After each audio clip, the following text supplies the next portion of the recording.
Ikiwa hakungekuwepo na mapatano ya kusitisha mapigano nchini Lebanon, Iran ilikuwa inajipanga kushambulia Israel. Ufuatiliaji unaoendelea wa maafisa wa Iran kutekeleza ahadi ya Trump ya kutekeleza mapatano ya kusitisha mapigano nchini Lebanon hatimaye umetoa matunda jana usiku, na utawala wa Kizayuni ulilazimika kukubali mapatano ya kusitisha mapigano nchini Lebanon. Chanzo cha habari kilichoarifu kiliambia shirika la habari la Tasnim. Alibainisha kwamba Iran ilikuwa imeamua kushambulia utawala wa Kizayuni wa Israel ikiwa ahadi ya Trump isingetekelezwa. Trump alitangaza kwamba mapatano ya kusitisha mapigano yameanzishwa nchini Lebanon. Chanzo hicho kiliweka mkazo zaidi kwamba maandalizi yote muhimu yalikuwa yamefanywa kwa shambulio linalowezekana, kwa namna ambayo hata virusha makombora viliwekwa katika hali ya kufanya kazi ili kuanzisha mashambulizi. Aliongeza kwamba kutotekelezwa kwa ahadi hiyo kungechukuliwa kama ukiukwaji kamili wa mapatano ya kusitisha mapigano na uvumilivu wa Iran pia ulikuwa umefikia mwisho. Kamandi ya jeshi la wanamaji la IRGC ilisema katika taarifa yake siku ya Ijumaa kwamba amri mpya imeanzishwa katika mlango bahari wa Hormuz. Hapo awali chanzo kimoja kinachokaribia Baraza la Taifa la Usalama la Iran kilifafanua vipengele vipya vya makubaliano vya Iran na Marekani kuhusu mlango bahari wa Hormuz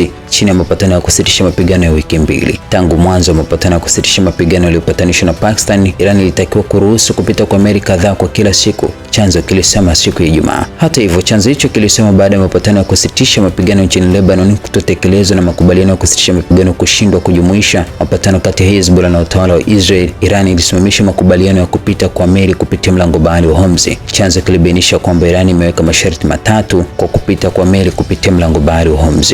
Meli lazima ziwe za kibiashara na kupita kwa meli za kijeshi kuna katazwa, na wala meli wala shehena hazipaswi kuhusiana na nchi zenye uhasama. Meli lazima zipite kupitia njia iliyoteuliwa na Iran. Kupita kwa meli lazima kuratibiwa na majeshi ya Iran yanayohusika na kupita, kama vile CENTCOM ilivyothibitisha hapo awali kabla ya vita, udhibiti wa jeshi la walinzi wa mapinduzi ya Kiislamu IRGC juu ya mlango bahari wa Hormuz. Chanzo kilisema zaidi kwamba kutekelezwa kwa baadhi ya masharti ya awali kulikuwa muhimu kwa uamuzi wa Iran wa kufungua tena mlango bahari wa Hormuz.